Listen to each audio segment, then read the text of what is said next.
மயான கொள்ளை என்றால் என்ன? மீனவர்களின் கடவுள் யார்? எல்லா சந்தேகங்களுக்கும் விடை இதோ பார்க்கலாம் வாங்க. மயான கொள்ளை திருவிழா சிவராத்திரியை அடுத்த மாசி மாத அமாவாசை அன்று தமிழகத்தில் உள்ள அனைத்து அங்காள பரமேஸ்வரி ஆலயங்களில் கொண்டாடப்படுகிறது. இவற்றில் மேல்மலையனூர் கோவில் கொண்டாடப்படும் மயான கொள்ளை முதன்மையானதாகும். மீனவர்கள் வணங்கும் தெய்வமாக அங்காள பரமேஸ்வரி அம்மன் விளங்குவதால் இக்கொண்டாட்டங்கள் முதன்மையாக மீனவ சமுதாயங்களில் பரவலாக கொண்டாடப்படுகிறது.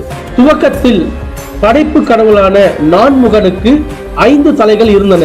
பார்வதி தேவி பிரம்மனின் 5வது தலையை பார்த்து சிவன் என்று நினைத்து வணங்கினார். இதனை கண்டு நகைத்ததால் சினம் கொண்ட பார்வதி தேவி சிவனிடம் முறையிட பிரம்மாவின் ஒரு தலையை சிவன் கொய்து விட்டார். கொய்யப்பட்ட பிரம்மனின் தலை சிவனின் கையில் ஒட்டி கொண்டது.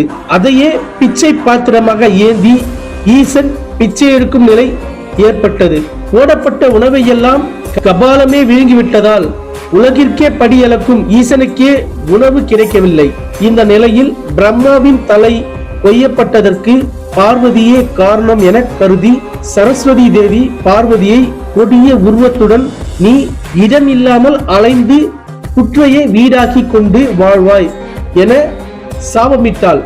இதன்படி பார்வதி பூவுலகில் பல இடங்களுக்கு சென்று முடிவில் மலையசுரனுக்கு உரியமான ஒரு நந்தவனத்தில் தவம் இருக்க தொடங்கினாள்.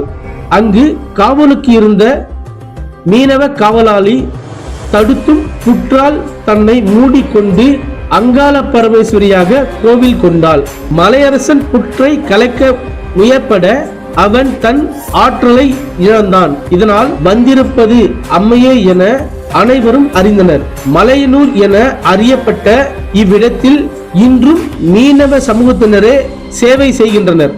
இந்த கோவிலுக்கு சிவன் வர அங்காள பரமேஸ்வரி சிவன் கையில் இருந்த கபாலத்தில் சுவையான உணவை இட்டாள். எல்லாவற்றையும் கபாலம் விழுங்கிவிட மகாலட்சுமியின் பரிந்துரைப்படி அம்மன் 3வது கவலத்தை கை தவறியது போல் கீழே போட்டாள். உணவின் சுவையால் கவரப்பட்ட கபாலம் அதை உண்ண சிவனின் கரத்தை விட்டு நீங்கி கீழே போனது. பிரம்ம கபாலம் மீண்டும் ஈசனின் கைகளை அடைய முடியாதபடி அதை தன் கால்களால் மிதித்து பூமியில் ஆழ்த்தி விட்டாள். இந்த நாளே மயான கொள்ளை திருவிழாவாக கொண்டாடப்படுகிறது.